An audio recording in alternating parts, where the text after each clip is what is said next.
नमस्कार, बहुत बहुत स्वागत आप सबका। आप देख रहे हैं न्यूज नाइट और आपके साथ मैं हूं ममता चोपड़ा। विजयदशमी की ढेरों शुभकामनाओं के साथ करते हैं आपका स्वागत। और आज न्यूज नाइट में हम आपको बताएंगे कि कैसे देश भर में मनाया गया है ये विजयदशमी का त्योहार। साथ ही आपको बताएंगे कि इस शुभ दिन पर इलेक्ट्रॉनिक्स कंपोनेंट मैन्युफैक्चरिंग के क्षेत्र से क्या आई है बड़ी खुशखबरी, जो आत्मनिर्भर भारत के प्रधानमंत्री के लक्ष्य को दे रही है मजबूत आधार। करेंगे इस विषय पर चर्चा भी, लेकिन आइए शुरुआत कर लेते हैं हेडलाइंस के साथ। केंद्रीय इलेक्ट्रॉनिक्स और आईटी मंत्री अश्विनी वैष्णव ने कहा, इलेक्ट्रॉनिक्स कंपोनेंट मैन्युफैक्चरिंग स्कीम को मिला जबरदस्त समर्थन। 1,15,000 करोड़ रुपए के आय निवेश प्रस्ताव। स्कीम से 1,41,000 लोगों को रोजगार मिलने की उम्मीद।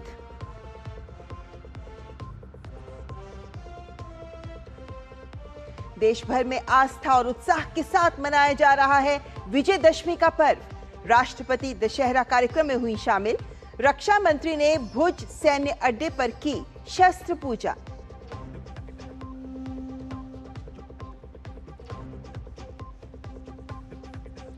देश और विश्व बापू को दे रहे हैं विनम्र श्रद्धांजलि। दिल्ली के गांधी स्मृति में विशेष प्रार्थना सभा का आयोजन।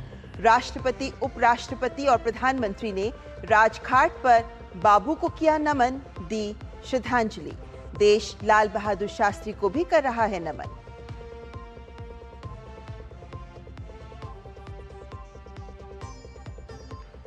आरएसएस की गौरवमयी यात्रा के 100 वर्ष पूरे। पीएम मोदी ने यात्रा को बताया राष्ट्रभक्ति और सेवा का पर्याय। संघ प्रमुख मोहन भागवत ने कहा, हिंदू समाज का संगठित होना देश की एकता, सुरक्षा और विकास की गारंटी। और कोलंबिया में दिए गए कांग्रेस नेता राहुल गांधी के बयान की भाजपा ने की कड़ी निंदा। कहा, Rahul Gandhi leader of propaganda. विदेश में देश की छवि खराब करना उनकी आदत।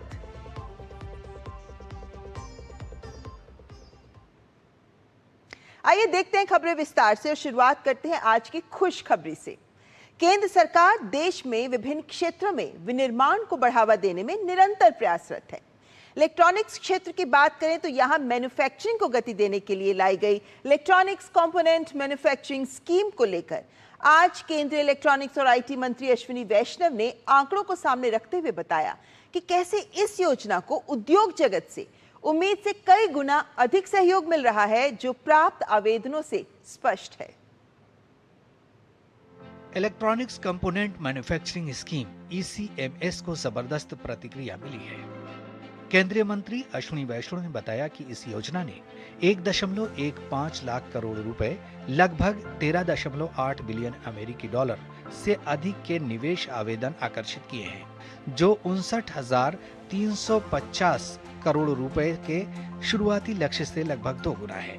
आवेदनों से अनुमानित उत्पादन परिणाम 10.34 लाख करोड़ रुपए से अधिक है, जबकि लक्ष्य 4.5 लाख करोड़ रुपए का था। ये स्कीम, जिसमें 1,15,351 करोड़ रुपए का इन्वेस्टमेंट की एप्लीकेशंस आई है इलेक्ट्रॉनिक्स कंपोनेंट मैन्युफैक्चरिंग में, ये दर्शाता है, ये क्लियरली शो करता है कि माननीय प्रधानमंत्री श्री नरेंद्र मोदी जी का जो इलेक्ट्रॉनिक्स मैन्युफैक्चरिंग पर फोकस है और जो पिछले 11 वर्षों में जो ट्रस्ट डेवलप हुआ है दुनिया भर का भारत पर, ये ट्रस्ट आज इन्वेस्टमेंट में, प्रोडक्शन में और एम्प्लॉयमेंट में परिणत हो रहा है। It's resulting into investment, employment and extra production. Electronics component manufacturing scheme ECMS को आधिकारिक तौर पर 8 अप्रैल 2025 को अधिसूचित किया गया था। दिशा निर्देश और ऑनलाइन पोर्टल 26 अप्रैल को लॉन्च किए गए थे और आवेदन विंडो इस साल 1 मई को खुली थी। इस योजना से 1.41 लाख रोजगार सृजित होने की भी उम्मीद है, जो शुरुआती लक्ष्य 91,600 से कहीं ज्यादा है। Employment, we had targeted 91,600 persons. Here the employment which is expected is 1.5 times at 1,41,000 person's employment. पहली बार Bharat SMD passive, laminate, flexible PCB, anode और पूंजीगत उपकरण जैसे उन्नत क्षेत्रों में निवेश देखने को मिलेगा। ज्यादातर उत्पादों के लिए आवेदन विंडो बंद हो गई है, लेकिन पूंजीगत उपकरणों का क्षेत्र अप्रैल 2027 तक नए आवेदनों के लिए खुला रहेगा। केंद्रीय मंत्री अश्विनी वैष्णव ने इस बात पर जोर दिया कि दुनिया भारत की ओर बहुत उम्मीदों और अपेक्षाओं से देख रही है। डीडी न्यूज के लिए विशाल बेरेस्टो की रिपोर्ट।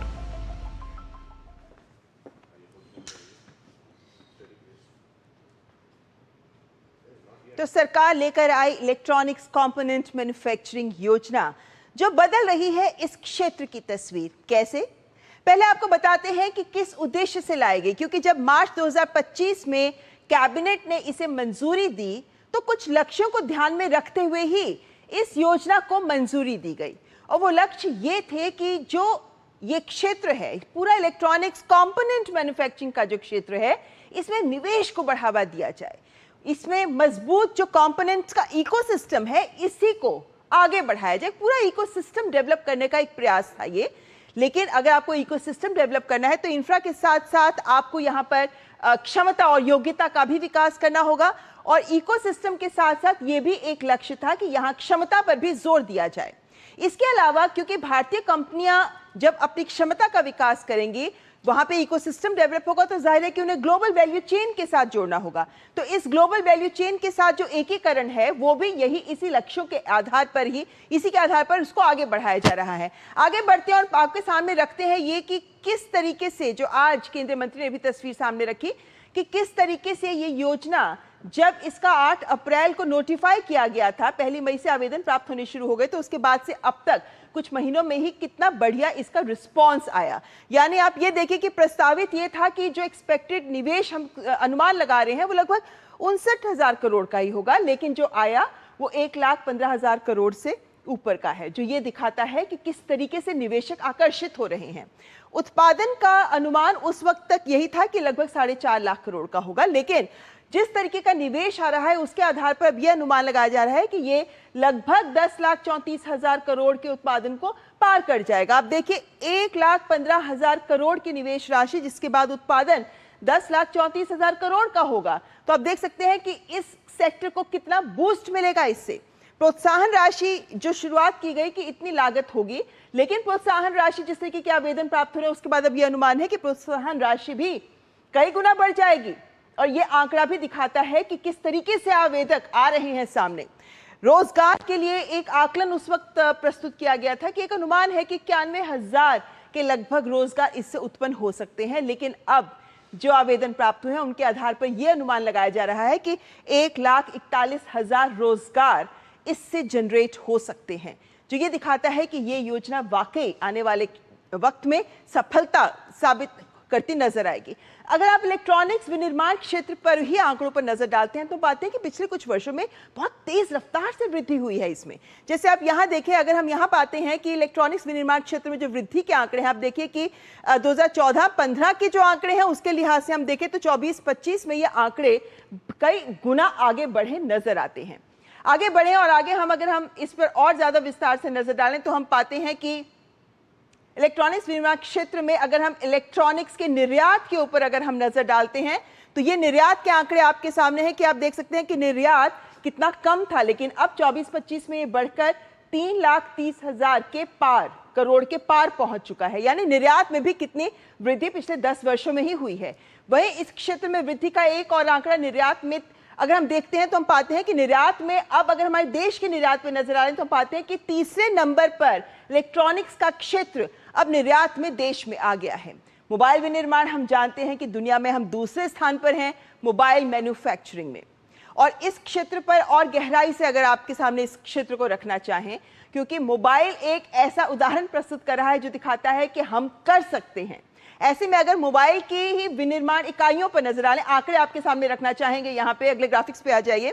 अगर यहाँ पर आंकड़े दिखाएं तो आपके सामने रख सकते हैं कि कैसे विनिर्माण इकाइयों की अगर हम बात करते हैं मोबाइल की, 2014-15 में मात्र 2 ही मैन्युफैक्चरिंग यूनिट्स थी, लेकिन अब ये 300 के पार जाती नजर आ रही हैं। इसी तरीके से इस क्षेत्र में अगर हम मोबाइल फोन के प्रोडक्शन पर बात करते हैं, उत्पादन की बात करते हैं, तो भी हम पाते हैं कि इस उत्पादन में भी जहां 14-15 में आप देखिए उत्पादन का क्या आंकड़ा था, लेकिन अब ये उत्पादन 5.5 लाख करोड़ के पार जाता नजर आ रहा है, जो दिखाता है कि कितनी क्षमता हमने अर्जित कर ली है इस क्षेत्र में। इसी तरीके से अगर मोबाइल फोन के निर्यात की बात करते हैं, अगर निर्यात के आंकड़ों पर भी नजर डालें तो हम पाते हैं कि 2014-15 में निर्यात कितना कम था, लेकिन अब ये 2 लाख करोड़ के पार जाता नजर आ रहा है। ये तमाम आंकड़े आपके सामने इसलिए रख रहे हैं ताकि हम ये बता सकें कि आज जो प्रस्ताव 30 सितंबर तक हमें इस योजना के तहत मिलने थे, उन प्रस्तावों के आधार पर हम ये कह सकते हैं कि अब ये आगे जो प्रस्ताव जो जमीन पर क्रियान्वित होंगे तो कितनी सफल तस्वीर देश के लिए ला सकते हैं, क्योंकि इलेक्ट्रॉनिक कंपोनेंट मैन्युफैक्चरिंग में देश में ही वैल्यू एडिशन करने के साथ साथ ग्लोबल वैल्यू चेन्स के साथ जुड़ जाना हमारे देश को मजबूत हब के तौर पर भी स्थापित करेगा। इस मुद्दे पर चर्चा करेंगे आगे, लेकिन उससे पहले यहाँ पर एक ब्रेक के लिए रुकते हैं। आप बने रहे हमारे साथ, देखते रहें न्यूज नाइट।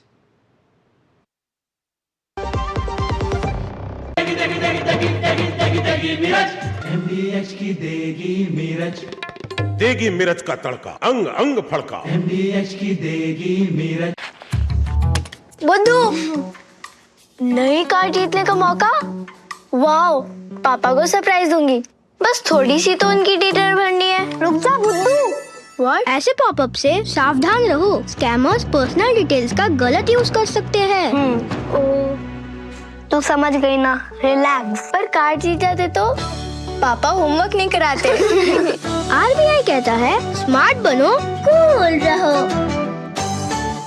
मेरा कान खड़ा हुआ जब जोजी बोला, तुम तो गाड़ी इतना सेफ चलाते हो, तुमको मोटर इंश्योरेंस की क्या जरूरत है। जब कोकोनट हिट किया, जोजी यू टर्न लिया। सॉरी, इट्स ओके जेटा, मोटर इंश्योरेंस है इसके पास। है ना, Joji is a coconut, but अपना श्रीनिवासन अच्छा किया इंश्योरेंस लिया। जब धरती चीर कर निकलता है लोहे का पत्थर और मिलता है मोंगिया के जोश से, फिर तपता है, पिघलता है और बनता है फौलाद। अब होता है सरिया सारी खूबियों के साथ। मोंगिया स्टील, मजबूत देश का मजबूत सरिया।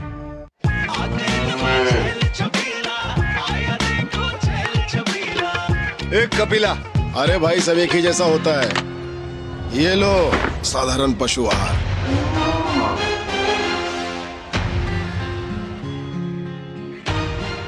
इस देश की हर माँ, बच्चे, बूढ़े, जवान, खिलाड़ी, डॉक्टर, इंजीनियर, सबको गाय भैंस की दूध की शक्ति पर भरोसा है। पर जब इन पशुओं को कपिला पशु आहार मिलेगा, तभी तो दूध सिर्फ ज्यादा ही नहीं, शक्ति से भरपूर भी होगा।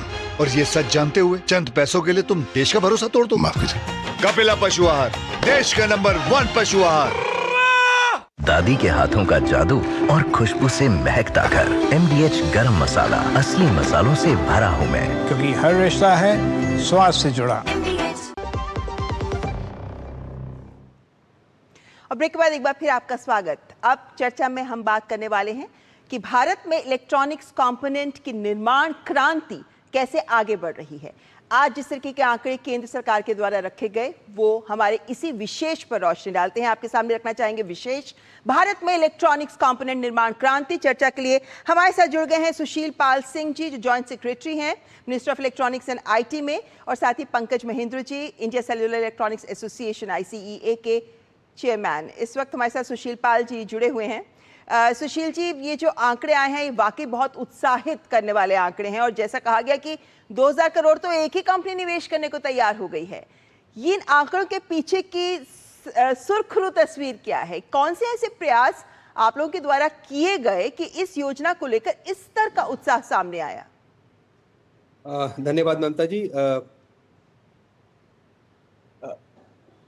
इस योजना को बनाने के लिए जो हमें मार्गदर्शन हमारे मंत्री जी द्वारा या प्रधानमंत्री जी द्वारा मिला, उस मार्गदर्शन के तहत हम लोगों ने बहुत ही विस्तार रूप से स्टेक होल्डर कंसल्टेशन किया। जो भी उद्योगपति थे, जो भी मैन्युफैक्चरर्स थे, उनके साथ हम लोगों ने बहुत ही डीप में जाके हर एक कंपोनेंट को लेकर उस पर डिटेल में चर्चा की, उनसे डिटेल में परामर्श किया कि उस कंपोनेंट की कीमत कितनी होगी, उसमें कितना निवेश जाएगा, उसका प्रोडक्शन, उसका टर्नओवर कितना होगा और उसमें कितनी डिसेबिलिटी है भारत को यहाँ बनाने के लिए। और हमको लगता है कि जो हमने काफ़ी विस्तृत रूप से जो हमने उनसे परामर्श किया, कंसल्टेशन किया, वो एक काफ़ी महत्वपूर्ण कारण है कि हमें घरेलू कंपनियां और जो विदेशी कंपनियां हैं उनका काफ़ी उत्साहवर्धन हमें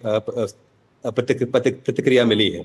जी, देखा जाए तो ये भी कहा जा सकता है कि ये जो हम PLI स्कीम लेकर आए हैं ये भी एक गेम चेंजर साबित हो रही है और इस क्षेत्र में भी ये साबित हो रही है, क्योंकि हमारे लक्ष्य बहुत बड़े हैं कि हमें $500 बिलियन का इकोसिस्टम खड़ा करना है 2030-31 तक। तो उस लिहाज से देखें तो आपको लगता है कि ये जो गेम चेंजर साबित होती स्कीम है PLI की, ऐसे ही कुछ और स्कीम्स जो इसको मजबूती दे रही हैं आने वाले वक्त में ये जारी रहेंगी और इससे हमको बूस्ट मिल पाएगा? जी, एकदम आपका कहना एकदम सही है और ये एक्चुअली में एक ही बहुत ही गेम चेंजर स्कीम होगी। सरकार की जो नीति है बहुत ही सोची समझी और स्ट्रक्चर्ड पॉलिसी है। एक पॉलिसी जो कि सिर्फ सेमीकंडक्टर को टारगेट करती है, जिसके तहत सरकार ने इंडिया सेमीकंडक्टर मिशन लॉन्च किया हुआ है। दूसरी है जो कि नॉन सेमीकंडक्टर और प्रोडक्ट्स को लॉन्च को एम करती है। प्रोडक्ट्स पे आपने देखा कि PLI for large scale mobile, जिसमें कि हमें जो कि भारत सरकार की सबसे सक्सेसफुल स्कीम है और जिसके तहत भारत ऑलरेडी विश्व का सेकंड नंबर पे वर्ल्ड में मोबाइल का मैन्युफैक्चरर है और हमारा इलेक्ट्रॉनिक का एक्सपोर्ट भी जिसके तहत मोर देन 20% पिछले 5 से 7 साल में लगातार बढ़ता हुआ जा रहा है। और आज की तारीख में उन PLI स्कीम के चलते इलेक्ट्रॉनिक एक्सपोर्ट्स में नंबर 3 पायदान पर है और कुछ साल पहले ये 11वें या 12वें पायदान पर होता था। लेकिन ये स्कीम जो आ रही है ये फर्दर उस वैल्यू चेन को काफ़ी और डीपेन करेगी। इसके तहत जो कंपनियां हैं, बिकॉज आज भी हमारा जो मैक्सिमम आयात जो हमारा इलेक्ट्रॉनिक का होता है उसमें हमारा कंपोनेंट का आयात का काफ़ी बड़ा हिस्सा है। 2 आयात के हमारे बड़े हिस्से हैं, एक हमारा कंपोनेंट्स का बहुत आयात होता है और दूसरा हमारा सेमीकंडक्टर का आयात होता है। सेमीकंडक्टर को आयात को हैंडल करने के लिए हमारी ISM की स्कीम है और जो कंपोनेंट्स का आयात होता है उसको रोकने के लिए या उस पर हमारी आत्मनिर्भरता को बढ़ाने के लिए मंत्री जी के निर्देशन में ये हमने electronic manufacturing component scheme launch की है। और एक और बात, इंपॉर्टेंट बात यह है कि हमारी जो भी आज की तारीख में कंपोनेंट की जो रिक्वायरमेंट है उसके लिए हम 75% हम आज की तारीख में आयात पर ही निर्भर हैं। सो ये बहुत ही, और अगर हमें $500 बिलियन का टारगेट हमें प्राप्त करना है 30-31 तक, उस $500 बिलियन में लगभग 150-160 करोड़ जो होगा वो कंपोनेंट का ही प्रोडक्शन और इसी तस्वीर को बदलने के लिए ही योजना लाई गई है और इसी वजह से उत्साह और जोश भी नजर आ रहा है, क्योंकि आंकड़े दिखाते हैं कि हम ये जो 75% का आयात कर रहे हैं इसी तस्वीर को उलट पाएंगे हम। हमारे साथ पंकज महेंद्र जी भी जुड़ गए हैं, उनसे मैं सवाल लेना चाहूंगी। पंकज जी, अमूमन हम ये मानते हैं कि जब भी सरकार कोई नीति निर्धारण करती है, सरकार अपनी तरफ से एक माहौल देती है, तमाम निर्णय ऐसे करती है ताकि उद्योग जगत के लिए चीजें आसान हो सके। इस बार इस योजना को लेकर, कंपोनेंट मैन्युफैक्चरिंग को लेकर जिस तरीके का उत्साह उद्योग जगत की ओर से आया है ये सबको बहुत जोश दे रहा है, लेकिन ऐसे कौन से ब्लॉकेजेस हैं, कौन से गैप्स हैं इकोसिस्टम में जिनको आपको लगता है सरकार की ओर से दूर किया जाना जरूरी है ताकि हम जिस लक्ष्य को लेकर आगे बढ़ रहे हैं उसको भी हासिल कर सके? विजयदशमी की शुभकामना। आज बहुत ही खुशी का दिन है क्योंकि पिछले 10-11 साल का जो एफर्ट है ये बहुत ही एक यूनिक आउटकम इसका निकला है। क्योंकि क्या होता है कि इंडस्ट्री सीक्वेंशली बढ़ती है, पहले असेंबलिंग आती है, फिर आपके बड़े जो स्केल आ जाता है, फिर सब असेंबलीज आती हैं और फिर टीयर 2 टीयर 3 सप्लायर्स आते हैं। पर अभी क्या हुआ है कि एक जैसे एक बहुत ही हंगर था इंडस्ट्री का, तो इसका आउटकम बहुत आउटस्टैंडिंग हुआ है बिकॉज 60% पीपल आर MSMEs। तो जो अगले 5 साल में होना था वो एकदम स्क्वीज हो गया है। और जो जॉइंट सेक्रेटरी बता रहे थे कि हमें 150 बिलियन चाहिए, आई थिंक ये इस स्कीम से ही हम 75 तक हम पहुंच जाएंगे। 2030 तक, जो हमारा 500 बिलियन का टारगेट है। तो देखिए, आप गैप्स की बात कर रहे हैं, so Rome was not build in a day. हम मोबाइल फोन इस साल हम 6 लाख करोड़ के ऊपर मैन्युफैक्चरिंग कर लेंगे और ओवरऑल 14 लाख करोड़ के ऊपर इलेक्ट्रॉनिक्स पहुंच जाएगा।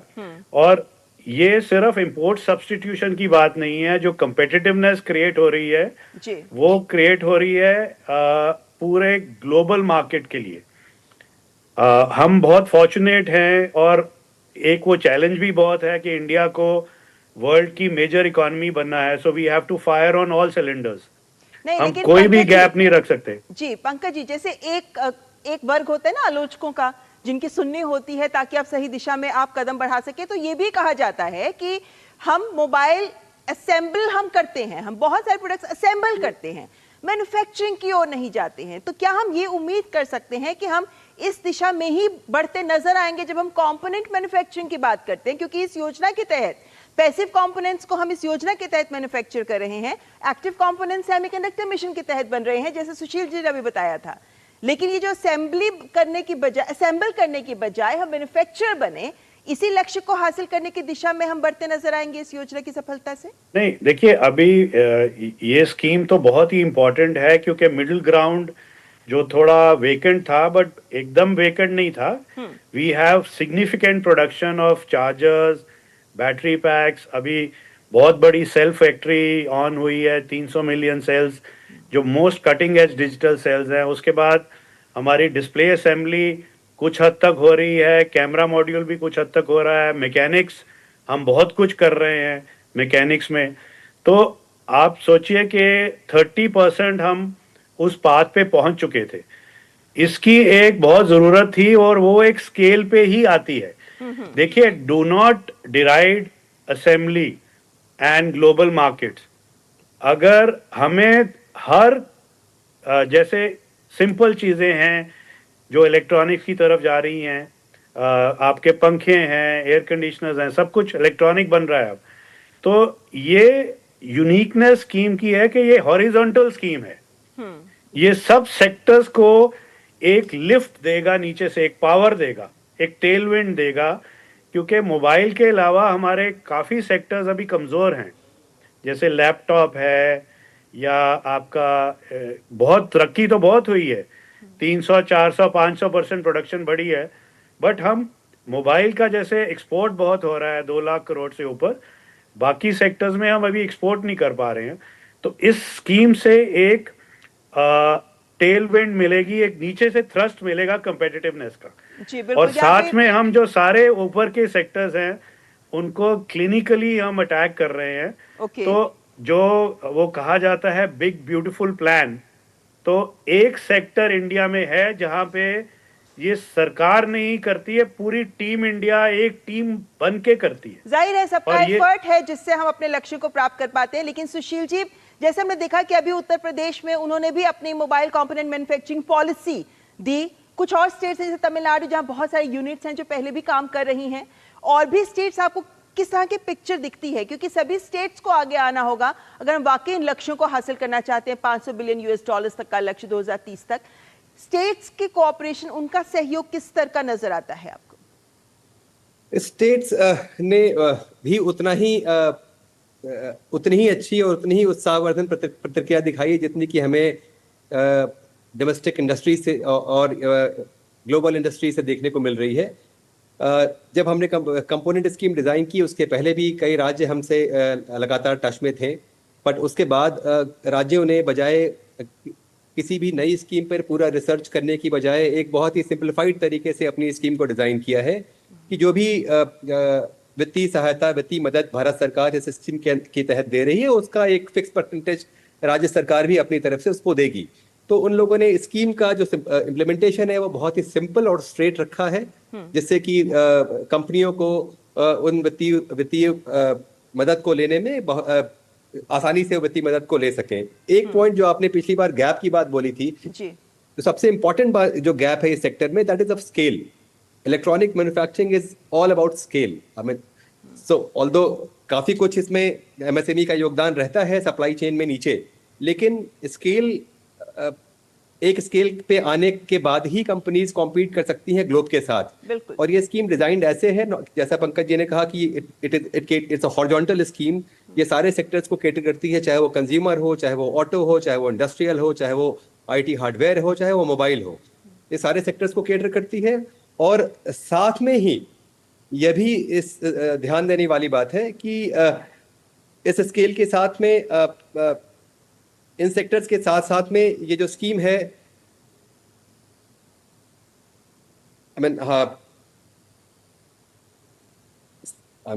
for the lack of the right word, how should I put it up? You can say it in English also. जी, लेकिन हम ये समझ सकते हैं कि सरकार की मंशा स्पष्ट है, सरकार की नीति स्पष्ट है। सॉरी, मैं कहना अकेले ये सेक्टर्स को कैटर करती है, बट इसका उद्देश्य ये है कि ये सिर्फ डोमेस्टिक डिमांड को ही कैटर ना करे। बिल्कुल, ये स्कीम डिजाइन है कि कि वो डोमेस्टिक डिमांड को ही कैटर ना करे, बल्कि ये यहाँ से इसको एक्सपोर्ट भी करे। बिकॉज ये हमारा अजम्पशन इस बात का है कि अगर आप को कॉम्पिटिटिव रहना है तो आपको एक्सपोर्ट करना पड़ेगा और तभी आप कॉम्पिटिटिव रह पाएंगे। बिल्कुल ठीक बात है ये, और इसीलिए हम डोमेस्टिक वैल्यू एडिशन की भी बात कर रहे हैं ताकि हम ग्लोबल लेवल पर compete भी कर सकें। लेकिन पंकज जी, साथ ही जब ये स्कीम लॉन्च हुई थी उस वक्त इस बात को स्पष्ट किया गया कि इस स्कीम में हर कदम पर रोजगार का सृजन होना चाहिए, ये कंडीशन की तरह लगाया गया था। और जिस तरीके के निवेश के आवेदन प्राप्त हुए हैं उनसे पता चल रहा है कि अब ये 1,40,000 से ज्यादा के रोजगार सृजन कर सकता है। तो क्या पंकज जी इसके साथ, क्योंकि रोजगार आएंगे लेकिन रोजगार देने के लिए हमें स्किल्ड मैन पावर भी तो चाहिए। हालांकि हम जानते हैं कि स्किल इंडिया मिशन साथ साथ इस पर काम कर रहा है, लेकिन चूंकि ये एक कंपोनेंट मैन्युफैक्चरिंग की फील्ड को अब हम गति दे रहे हैं, कहां तक आपको लगता है कि जो स्किल मैन पावर की जो डिमांड की जाती है कॉर्पोरेट जगत की ओर से लगातार, हम उसको फुलफिल कर पा रहे हैं? नहीं, देखिए, उसमें सारी टीम इंडिया को काम करना है जी। सेंट्रल स्किल मिशन है, स्टेट्स हैं, हमारी कंपनीज हैं, क्योंकि अब बहुत फ्लेक्सिबिलिटी है कि एक कॉरपोरेट को या एक मैन्युफैक्चरिंग प्लांट को अगर अपने लिए लोग ट्रेन करने हैं तो तरह तरह की स्कीम्स वो सपोर्ट करती है। तो इंडस्ट्री हैज़ नो एक्सक्यूज। ये स्कीम में सिर्फ एक प्रॉब्लम मुझे जो लग रहा है वो है कि the scheme has crossed the estimates. तो जो जॉइंट सेक्रेटरी के लिए और माइटी के लिए बहुत चैलेंजिंग हो जाएगा। और फिर से जो because everybody is very enthusiastic, सब लोग पार्टिसिपेट करना चाहते हैं और we have cross the number almost double. जो एक्सपेक्टेड था वो डबल नंबर है। और अभी कैपिटल गुड्स जो बड़ा इंपॉर्टेंट है वो अभी भी ओपन है। तो I think one challenge is that we need to get more resources so that ये इंथुजियाज्म जो चलता रहे। स्किल का मुझे देखिए, हमारे जो बच्चे हैं, even the girls who are so enthusiastic in this sector, वो उनमें बहुत जज्बा है, उनमें बहुत हंगर है और हम उसकी कंडीशंस बहुत इम्प्रूव कर रहे हैं। डॉम्स बन रहे हैं कई जगह पे, कुछ स्टेट्स ने अभी वो एक्सेलरेट नहीं किया है बट वो भी हो जाएगा। तो एक बहुत ही इंटीग्रेटेड और कंपेटिटिव एनवायरनमेंट बन रहा है और ये बहुत जरूरी है मुझे लगता है, अगर हमें हर स्तर पर काम करना है। और जैसा आपने कहा है कि जिस तरीके का रिस्पांस आया है उसका मतलब सुशील जी आपके लिए भी चैलेंजेस बढ़ जाएंगे, क्योंकि वही पूरे इकोसिस्टम को रफ्तार देने के लिए सबकी नजर आप ही लोगों पे होगी कि मेटी किस तरीके से काम कर रहा है। फिलहाल वक्त इतना ही है, आप दोनों को बहुत बहुत बधाई, लेकिन शुभकामनाएं भी, और साथ ही कोशिश उम्मीद करते हैं कि जिस लक्ष्य के लिए हम आगे बढ़ रहे हैं उन्हें हम हासिल कर सके। बहुत बहुत धन्यवाद हमारे साथ जुड़ने के लिए। Thank you. और फिलहाल न्यूज नाइट में यहाँ वक्त एक ब्रेक का, अब बने रहे हमारे साथ।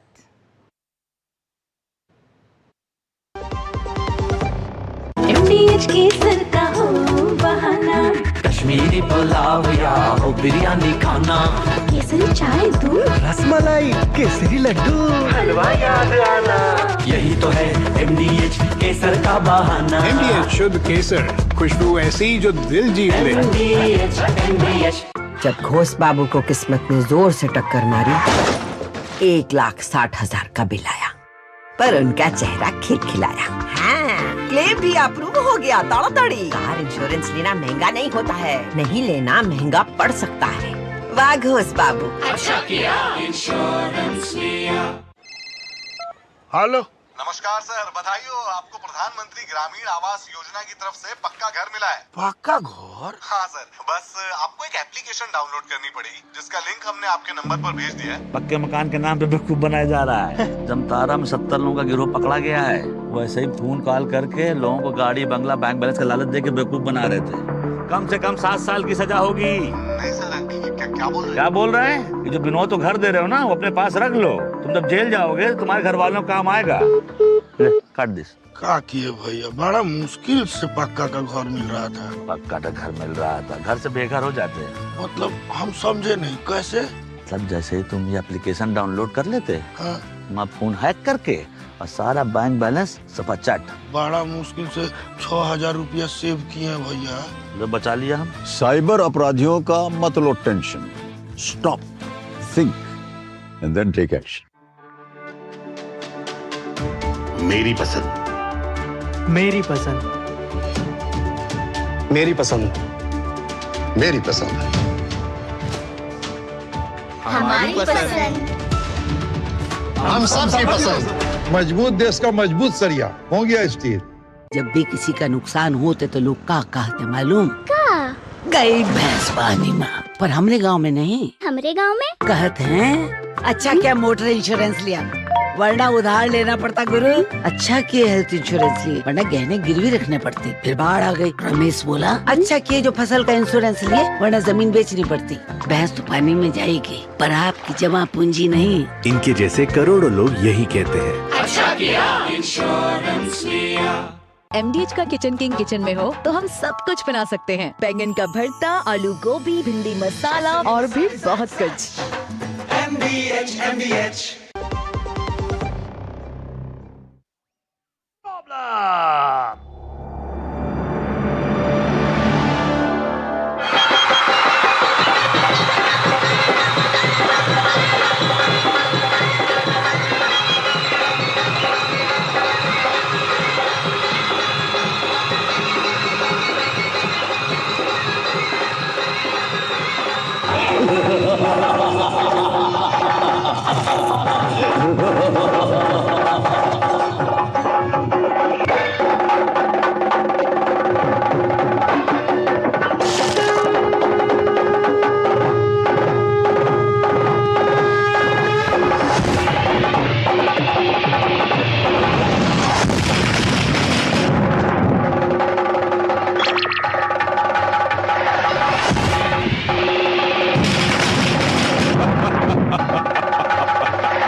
और अब बात दशहरे की।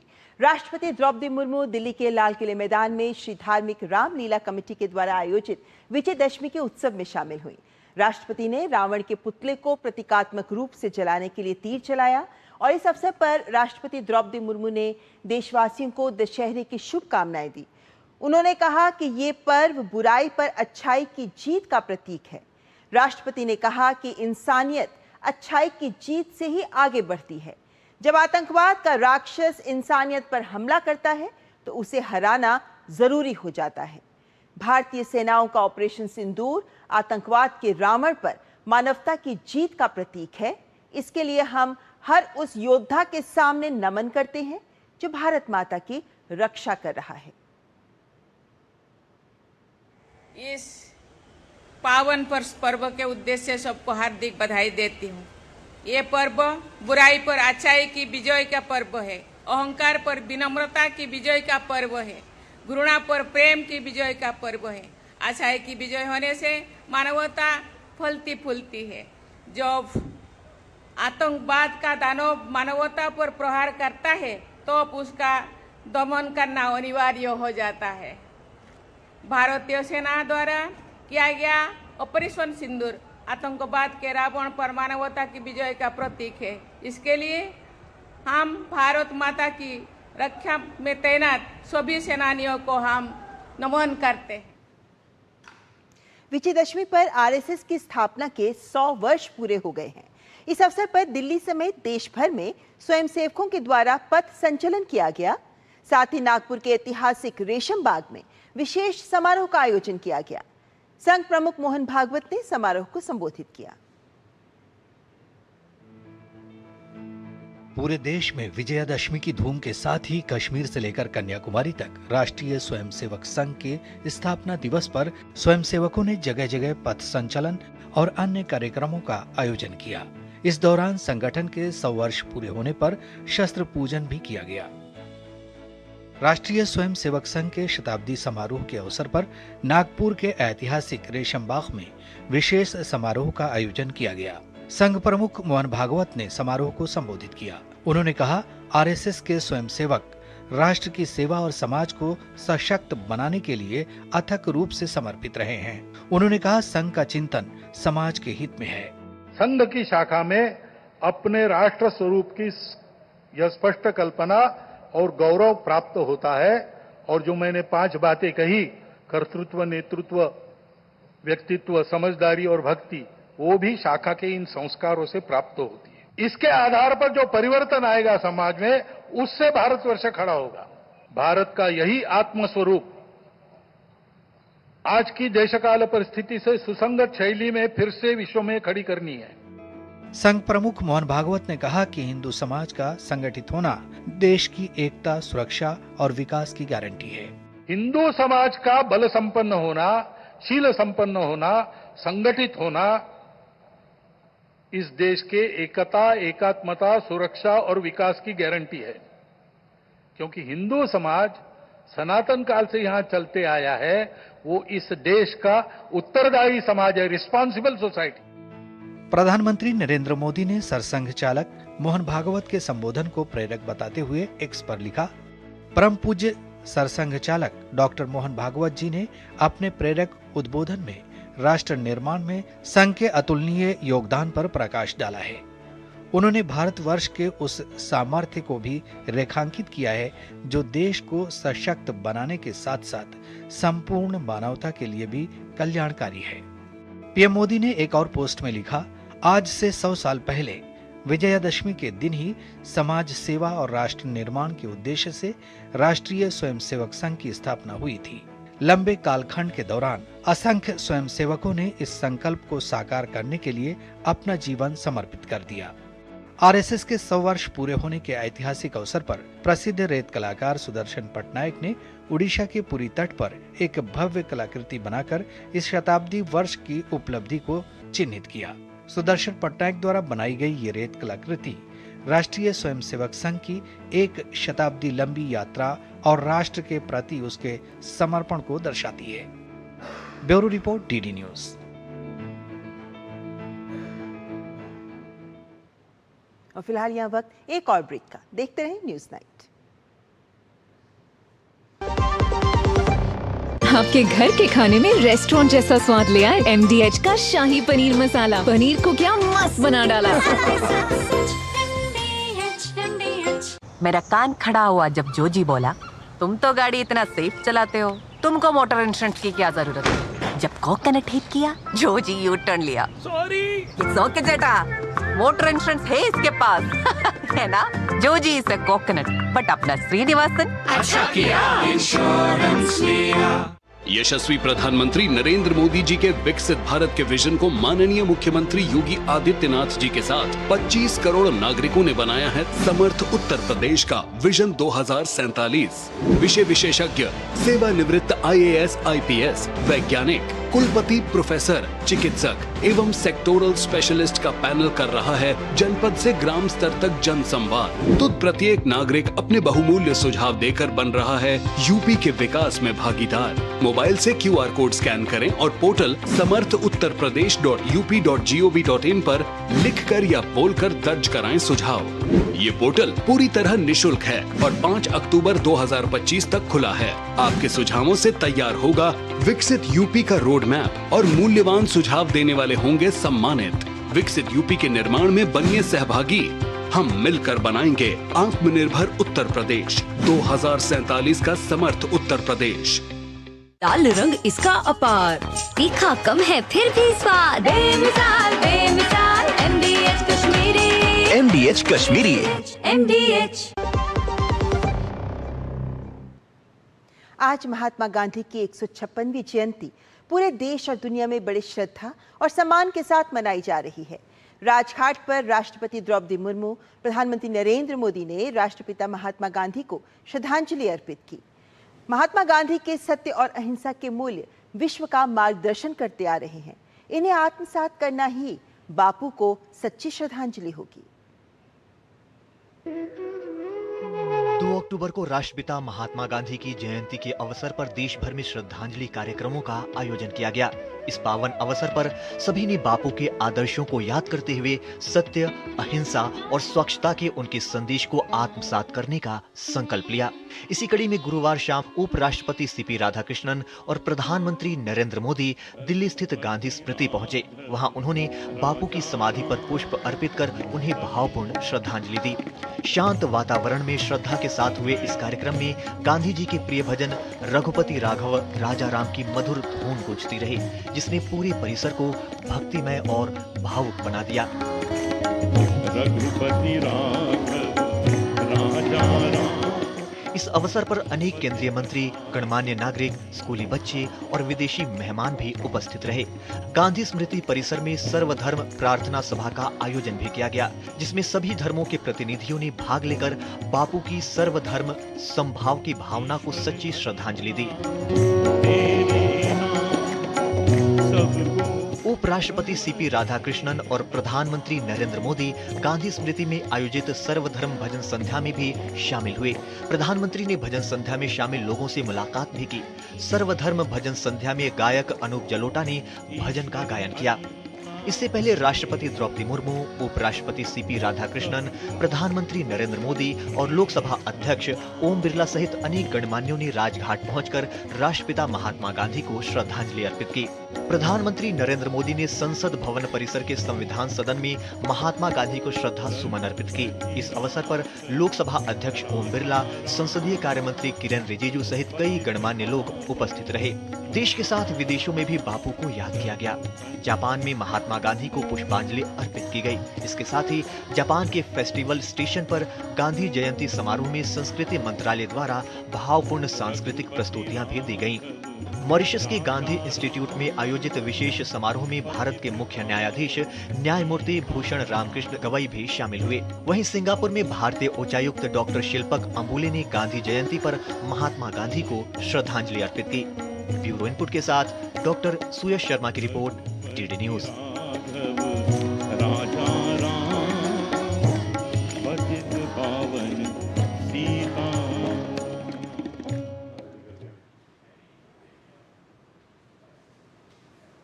और आज देश के दूसरे प्रधानमंत्री लाल बहादुर शास्त्री जी की भी जयंती है। जय जवान जय किसान के नारे के साथ जन जागरण की मुखर आवाज बने लाल बहादुर शास्त्री जी को आज देश कर रहा है नमन। राष्ट्रपति, उपराष्ट्रपति, प्रधानमंत्री नरेंद्र मोदी और लोकसभा अध्यक्ष ने नई दिल्ली में विजय घाट पर उन्हें श्रद्धा सुमन अर्पित किए। 2 अक्टूबर को राष्ट्रपिता महात्मा गांधी के साथ ही देश के दूसरे प्रधानमंत्री लाल बहादुर शास्त्री को भी उनकी जयंती पर देश भर में याद किया गया। राष्ट्रपति द्रौपदी मुर्मू, उपराष्ट्रपति सीपी राधाकृष्णन, प्रधानमंत्री नरेंद्र मोदी और लोकसभा अध्यक्ष ओम बिरला ने नई दिल्ली में विजय घाट पर उन्हें श्रद्धा सुमन अर्पित किए। प्रधानमंत्री मोदी ने संविधान सदन में भी पूर्व प्रधानमंत्री लाल बहादुर शास्त्री को श्रद्धांजलि अर्पित की। इस अवसर पर लोकसभा अध्यक्ष ओम बिरला, संसदीय कार्य मंत्री किरेन रिजिजू सहित कई गणमान्य लोग उपस्थित रहे। सादगी, शालीनता और बहुआयामी व्यक्तित्व के धनी लाल बहादुर शास्त्री देश के उन चुनिंदा नेताओं में से एक थे जिनकी ईमानदार छवि और देश के प्रति कर्तव्य निष्ठा ने राजनीतिक जीवन में एक नया आदर्श स्थापित किया। संकटों को सुलझाने की उनकी काबिलियत और मजबूत फैसले करने जैसी बातें भी उन्हें बाकी राजनेताओं से अलग करती हैं। लाल बहादुर शास्त्री द्वारा दिया गया जय जवान जय किसान का नारा सिर्फ एक नारा ही नहीं था, बल्कि सरहद पर खड़े जवान और खेत में काम करने वाले किसान की अटूट मेहनत और श्रम के प्रति सम्मान को दर्शाता है। Bureau report, DD news. और फिलहाल वक्त एक और ब्रेक का। देखते रहें न्यूज़ नाइट। सस्ते वाले दाल मसाले स्वाद हुआ बेकार, MDH की हल्दी मिर्ची धनिया करे कमाल। ये रंग दे, ये खुशबू दे, ये तीखा, ये कम पड़े। क्या निराला MDH मसाला। मेरा कान खड़ा हुआ जब जोजी बोला, तुम तो गाड़ी इतना सेफ चलाते हो, तुमको मोटर इंश्योरेंस की क्या जरूरत है। जब कोकोनट हिट किया, जोजी यू टर्न लिया। सॉरी। इट्स ओके जेटा, मोटर इंश्योरेंस है इसके पास है ना। Joji is a coconut, but अपना श्रीनिवासन अच्छा किया इंश्योरेंस लिया। जब धरती चीर कर निकलता है लोहे का पत्थर और मिलता है मोंगिया के जोश से, फिर तपता है, पिघलता है और बनता है फौलाद। अब होता है सरिया सारी खूबियों के साथ। मोंगिया स्टील, मजबूत देश का मजबूत सरिया। हिंग देना, वो वाली MDH की सुपर MDH सुपर हींग। जिन्होंने यूज किया है वो जानते हैं असली हींग का स्वाद। MDH सुपर हींग, शुद्धता का असली तड़का। असली मसाले सच सच MDH। गांधी जयंती के अवसर पर स्वदेशी की अवधारणा और खादी की महत्ता पुनर्जागृत हो जाती है। केंद्रीय गृह मंत्री अमित शाह ने आज दिल्ली के कनॉट प्लेस में स्थित खादी इंडिया केंद्र में खादी के उत्पाद खरीदे और इस अवसर पर उन्होंने इस बात पर भी जोर दिया कि 2014 से लेकर अब तक खादी की बिक्री में कई 100 गुना की बढ़ोतरी हुई है, जो इसकी सफलता का प्रत्यक्ष प्रमाण है। गांधी जयंती के अवसर पर केंद्रीय गृह एवं सहकारिता मंत्री अमित शाह ने गुरुवार को नई दिल्ली के कनॉट प्लेस स्थित खादी इंडिया शोरूम में खादी उत्पाद खरीदे और ऑनलाइन पेमेंट की। अमित शाह ने कहा कि बहुत लंबे समय तक खादी और स्वदेशी दोनों विचारों को भुला दिया गया था। 2003 में जब नरेंद्र मोदी जी गुजरात के मुख्यमंत्री थे, तब उन्होंने वहां खादी को पुनर्जीवित करने का बहुत बड़ा अभियान चलाया और वहीं से इस आंदोलन की शुरुआत हुई। गृह मंत्री ने कहा कि खादी फिर से जन जन के उपयोग की वस्तु बन गई है। उन्होंने कहा कि 11 सालों में खादी और ग्रामोद्योग के उत्पादों की बिक्री 33,000 करोड़ रुपए से 5 गुना बढ़कर 1,70,000 करोड़ रुपए को पार कर गई है, जो एक बहुत बड़ी उपलब्धि है। बहुत लंबे समय तक खादी और स्वदेशी दोनों विचारों को भुला दिया गया था। 2003 में जब देश के प्रधानमंत्री नरेंद्र मोदी जी गुजरात के मुख्यमंत्री थे, तब उन्होंने गुजरात में खादी को पुनर्जीवित करने का एक बड़ा अभियान चलाया और वहीं से ये आंदोलन की शुरुआत हुई। आज खादी ग्रामोद्योग का टर्नओवर 1,70,000 करोड़ तक पहुंचा है। मैं मानता हूं ये बहुत बड़ी उपलब्धि है। केंद्रीय गृह मंत्री ने कहा कि प्रधानमंत्री मोदी जी ने मन की बात कार्यक्रम में स्वदेशी के विचार को उठाकर देश की जनता को देश के आर्थिक विकास और मेक इन इंडिया अभियान के साथ जोड़ने का संदेश दिया है। इससे प्रेरित होकर देश के लाखों परिवारों ने ये तय किया है कि वो अपने परिवार में किसी भी विदेशी वस्तु का उपयोग नहीं करेंगे। उन्होंने कहा कि इसी प्रकार देश के लाखों दुकानदारों ने तय किया है कि उनकी दुकान में किसी भी विदेशी माल की बिक्री नहीं होगी। मोदी जी ने मन की बात में स्वदेशी को भी फिर से उठाकर देश की जनता को देश के आर्थिक विकास के साथ और मेक इन इंडिया के अभियान के साथ, मतलब भारत को दुनिया का उत्पादन का हब बनाने के लिए जोड़ने का संदेश दिया है। और उससे प्रेरित होकर हजारों परिवारों ने तय किया है कि हमारे परिवार में कोई विदेशी वस्तु का उपयोग हम नहीं करेंगे। गृह एवं सहकारिता मंत्री ने खादी और स्वदेशी के अभियानों को सफल बनाने के लिए देश की जनता से अपील करते हुए कहा कि देश के हर परिवार को तय करना चाहिए कि वो हर साल कम से कम 5,000 रुपये के खादी उत्पाद खरीदें। इससे लाखों लोगों को रोजगार मिलेगा और उनके जीवन में प्रकाश आएगा। अमित शाह ने कहा कि जब हम स्वदेशी का व्रत अपनाते हैं तो भारत को 2047 तक दुनिया में सर्वोच्च स्थान पर ले जाने के महत्वाकांक्षी अभियान के साथ भी खुद को जोड़ते हैं। उन्होंने कहा कि प्रधानमंत्री मोदी जी द्वारा चलाए गए खादी के उपयोग और स्वदेशी को अपनाने के दोनों अभियानों को हमें ताकत देनी चाहिए। इन्हें हम अपने स्वभाव का हिस्सा बनाएं और अपनी आने वाली पीढ़ियों को ये दोनों अभियान हम देकर जाएं। ब्यूरो इनपुट के साथ शैलेंद्र मिश्र की रिपोर्ट, डीडी न्यूज। बीजेपी ने कांग्रेस को एक बार फिर कटघरे में खड़ा किया है। लोकसभा में विपक्ष के नेता राहुल गांधी के कोलंबिया में भारत विरोधी बयान को लेकर भाजपा ने राहुल गांधी को आड़े हाथों लिया। पूर्व केंद्रीय मंत्री और भाजपा के वरिष्ठ नेता रविशंकर प्रसाद ने कहा कि राहुल गांधी देश दुनिया में घूम घूम कर भारत विरोधी बयान देते हैं, प्रधानमंत्री नरेंद्र मोदी को गाली देते हैं। ये अधिकार इसी भारतीय लोकतंत्र ने उन्हें दिया है। राहुल गांधी के भारत विरोधी बयान की निंदा करते हुए रविशंकर प्रसाद ने कहा कि राहुल गांधी भारत की बेइज्जती करने का कोई मौका नहीं छोड़ते। कोलंबिया के बगोटा में कहा है कि भारत में लोकतंत्र नहीं है, लोगों को बात करने की आज़ादी नहीं है। अगर कोई व्यक्ति सबसे अधिक आज़ादी से देश के विकास को, भाजपा को और प्रधानमंत्री मोदी जी को गाली देते हैं तो राहुल गांधी है। तो आपको देश के खिलाफ कुछ भी बोलने का अधिकार है। मोदी जी के ऊपर तो आप झूठे आरोपों की झड़ी लगाते हैं पूरे हिंदुस्तान में घूम घूम करके।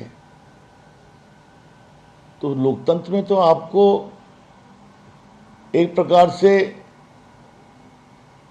गाली देने का अधिकार दे रखा है हिंदुस्तान में। और न्यूज नाइट में आज बस इतना ही, लेकिन देश के अलग अलग हिस्सों में बुराई पर अच्छाई की जीत का प्रतीक यानी विजयदशमी का उत्सव जिस धूमधाम से मनाया गया और जिस तरह जगह जगह पर धार्मिक अनुष्ठान किए गए, पूजा का आयोजन हुआ, रावण दहन के कार्यक्रमों का भी आयोजन किया और बड़ी संख्या में लोग भी इन कार्यक्रमों को देखने पहुंचे। और इस उत्सव के माहौल का आनंद जब पूरा देश ले रहा है तो आपको भी हम छोड़े जा रहे हैं इन्हीं कुछ दृश्यों के साथ। हमारी पूरी टीम को दीजिए इजाजत। नमस्कार।